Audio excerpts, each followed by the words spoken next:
Para quem acompanha a saúde pública de perto, é até assustador pensar que uma comunidade inteira pode perder o direito de decidir os rumos do posto de saúde do próprio bairro. E o motivo relatado, veja bem, não é nenhuma reviravolta política gigantesca. Pois é. É literalmente uma simples mudança num calendário administrativo. Exato. E esse é o nosso foco na análise de hoje. A gente vai destrinchar as avaliações do jornalista Mauro Silva, que foram publicadas hoje mesmo, dia 7 de maio de 2026. Sim, o objetivo é entender como uma tentativa burocrática de organizar planilhas lá na saúde pública de São Paulo acabou acendendo um alerta vermelho imenso sobre a representação popular. É uma tensão que a gente percebe que é muito real nos documentos, porque de um lado tem esse desejo da máquina pública de padronizar processos, o que é natural. Com certeza.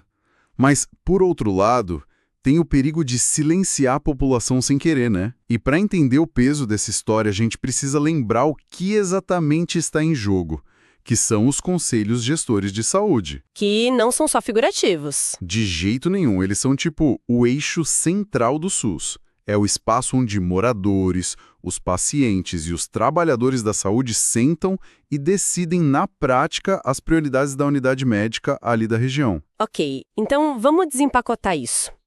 A raiz desse conflito todo está num embate de regras. A Lei Municipal 13.325 de 2002 garante mandatos de 2 anos e autonomia total para esses conselhos gestores. Certo, rodando no ritmo de cada bairro. Isso.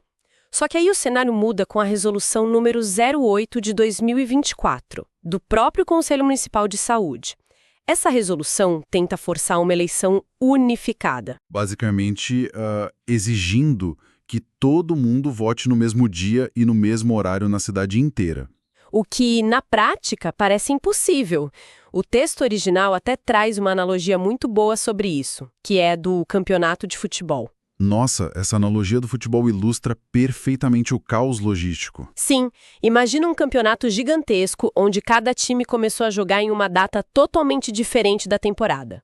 Aí, bem no meio do torneio, a organização decide que, por pura conveniência logística, todos os jogos de todos os times precisam acabar no mesmo exato minuto. Não faz o menor sentido. Para fazer isso acontecer, a organização teria que interromper algumas partidas bem na metade, ou então obrigar quem já cumpriu o tempo regulamentar a continuar jogando ali sem nenhum motivo. Simplesmente não encaixa na realidade física da coisa, sabe? Mas o que é fascinante aqui, pelo menos do ponto de vista técnico, é a mecânica jurídica por trás disso. O princípio da legalidade. O conceito do ultra vires, né? Exatamente. O ultra vires, que significa agir além da própria competência legal. Porque, assim, uma resolução administrativa, ela serve para orientar fluxos, dar recomendações. Ela não tem o mesmo peso de uma lei. Isso. Ela não pode inovar ou contrariar uma lei formal. E muito menos encurtar ou esticar mandatos que já estão em curso. E aqui é que a coisa fica realmente interessante, porque a gente vê o impacto prático. Nas fontes de hoje, o caso do Hospital Saboia chama muita atenção. Sim, o caso do Saboia é emblemático. Eles recebiam um pedido formal na comissão eleitoral para resistir a essa pressão de unificação. O pedido era para realizar a eleição deles na data correta, agora em junho de 2026. Resistindo à ideia de prorrogar o mandato atual. Pois é. Só que, tentando pensar como um administrador, a resolução até prevê uma prorrogação máxima de 90 dias, só para arrumar a casa. Qual seria o grande problema de aceitar só 3 meses de atraso? Olha, se conectarmos isso ao quadro geral que as fontes trazem, o problema é grave. A democracia exige regularidade. Quando a gestão dá uma canetada e prorroga mandatos assim, ela cria um muro invisível. Um bloqueio para quem quer participar. Exato. Durante esses 90 dias, nenhuma liderança nova pode entrar.